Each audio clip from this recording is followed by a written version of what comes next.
I'm Jim Astrachan. And I'm Donna Thomas. And we're from Astrachan, Gunst, and Thomas in Baltimore, Maryland. Our website is agtlawyers.com.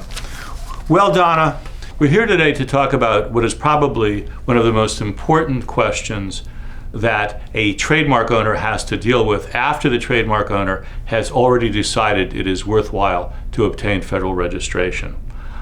Or the trademark owner has not decided to obtain registration, but has decided to develop rights in its mark under the common law. The point being of this conversation that you and I are having is that somebody has developed rights in a trademark. And that question is infringement. Okay. What is infringement in the trademark world? Okay, well, the basic test of trademark infringement is likelihood of consumer confusion. And well, let me interrupt you there. Consumer confusion as to what? Consumer confusion as to the trademark as applied to certain goods and services. Well, would we say source of goods, affiliation, endorsement, could be sponsorship? Any of those things. Okay. So it could be the likelihood that you're going to confuse who the source of the product is or the relationship between different parties. Okay, and so the source of the product may be a palming off issue, Right. which is just basic, old-fashioned, unfair competition, deceptive trade practices, where you're putting a mark on your product that is so similar to mine that Josephine consumer comes along and is confused into buying what you're selling, thinking she's buying what I'm selling, Right. and hates your product and never goes back to my product again. Right. That would be confusion That as would to be source. confusion. And where do you find this law? And does it matter whether your mark is registered or unregistered? It doesn't matter whether the mark is registered or unregistered. The law is under the Lanham Act, Section 43A of the Lanham Act. It is also under the common law. All right. And so 43A would apply to the unregistered mark, and I can't do the conversion. 43A is 1125. Right. But Section 1114 is for registered marks. Okay. Perfect. So Perfect. whether you're registered or unregistered, you can pursue infringement action under the Lanham Act, and under the common law of most states applies the same test. All right. And now, you know, to get into the subject a bit, you mentioned that the element of infringement is a likelihood of confusion, and we talked about source of goods, endorsement, affiliation, sponsorship, these sorts of things that are going to confuse a consumer, probably because our goods are similar. They don't have to be, but they're probably because they're similar, and because the marks of the alleged infringer and the senior user are also very similar, right? Right. So, do the courts use a laying of hands process to determine infringement, or do they work through a series of factors? Each circuit, United States Federal Circuit, has a multi-factor test. So the two that are usually applied by the Trademark Office when it's evaluating a mark, when the examiners are evaluating a mark, because they don't typically have factual information about the other factors, is the similarity of the marks, which you look at appearance, phonetic similarities, and commercial impression. Well, let me back you up for 1 second.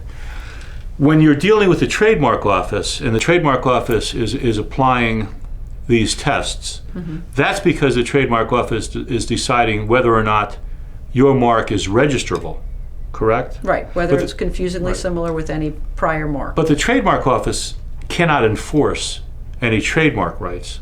So if the Trademark Office determines that my mark that I'm trying to register is likely to confuse your mark, all it's going to do is not register the mark. That's right. And that's it. So if we're going to try to enforce our rights, so if you're in my market, or you're announcing you're going to come to my market, and I need to stop you, where am I going to do that? You're going to go to a federal or a state court. All right, so the U.S. District Court probably, right? Right. And if I go to a state court, the chances are it's going to be removable to a federal court under 1125A, because I'll be pleading elements that are very similar to 1125A. So I'm in a federal court. Right. Now we're back to George. We're back in this factors. Fourth Circuit. Right. We're back to George, and we're back to Pizzeria Uno. Right. So the typical factors that are in all of the circuit tests would be the similarity of the marks. When you look at the appearance of the marks, the phonetic similarity of the marks, the commercial impression of the marks, the similarity of the products and services. Are they identical? Are they complementary? The similarity of the trade channels. Are these products and services marketed and sold through the same trade channels to the same end consumers? Who are your target consumers? So you might be saying wholesale buyers versus retail consumers. That might be different trade channels. Correct. Your sophistication of the consumer. Is this something that's an impulse buy, like a package of gum in the store, where your consumer isn't going to spend a lot of time and therefore is more apt to get confused? Or is this a high-end purchase like an automobile where you're going to spend a lot of time, you're a discriminating purchaser, you're going to spend a lot of time in the buying process and you're not as inclined to be confused? Evidence of actual confusion. Likelihood of confusion does not require evidence of actual confusion, but if you have evidence of actual confusion, that goes a long way in proving likelihood of confusion. All right, so this is important to stop and mention, and that is that the statute to prove infringement does not require actual confusion. The standard is a likelihood. It's more probable than not that there is confusion. And what you're saying is that evidence of actual confusion is pretty probative of the fact that there's a likelihood of confusion, but not dispositive necessarily. Not dispositive. Okay, what else do we? And the likelihood of confusion is a likelihood that an appreciable number of ordinarily prudent consumers is going to be confused or is confused, right? So you're not talking about one or two people. There needs to be an appreciable number. And surveys, when you do a consumer survey with respect to likelihood of confusion, it's typically between over an 8 or 11% survey result that is demonstrating some level of confusion. Okay, now, aside from actual confusion, what do the circuits basically say are the two most important factors in evaluating likelihood of confusion? Similarity of the marks and the similarity of the goods and services. That's generally where everyone starts. But, it's a balancing test. How about strength of the mark? The strength of the mark. If you don't have a strong mark, you probably are not going to have confusion.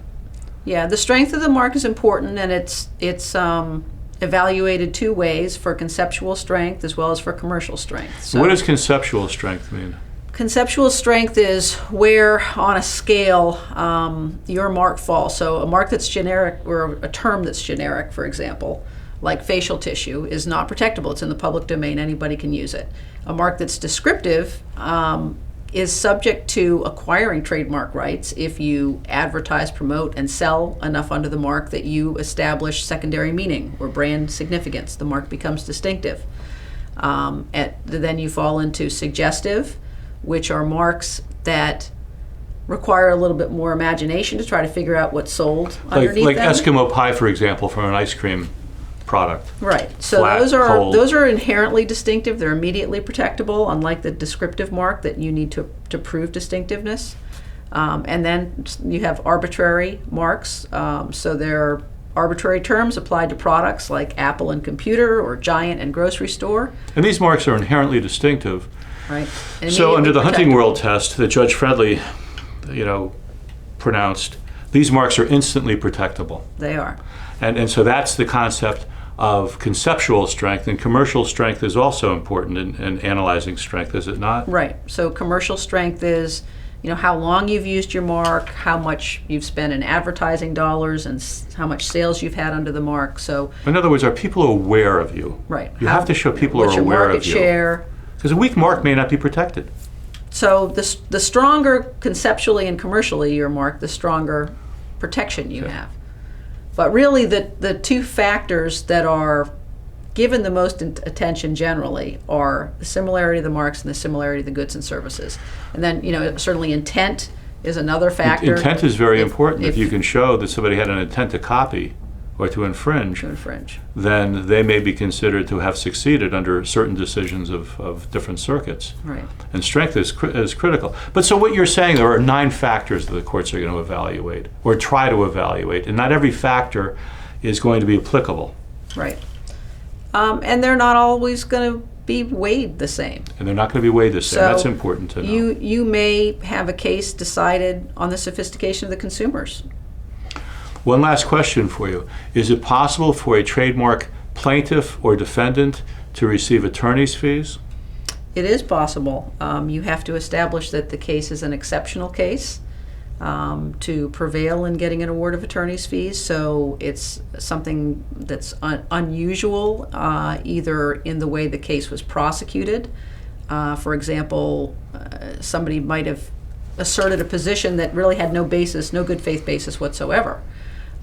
Or it could be the way the case was prosecuted. Yeah. And this has changed probably 3 or 4 years ago. I think the case was Nautilus, and we tried a trademark case. We got the first award of attorney's fees under that decision in this circuit. In this circuit, yeah. Right. So it used to be bad faith, willful infringement, and now it's an exceptional case that includes some other factors to You consider. just did something that was unusual, Mm-hmm. and so attorney's fees may be easier in both directions. Okay. Well, I'm Jim Astrachan. And I'm Donna Thomas. And we're from Astrachan, Gunst, and Thomas in Baltimore, Maryland. Our website is agtlawyers.com.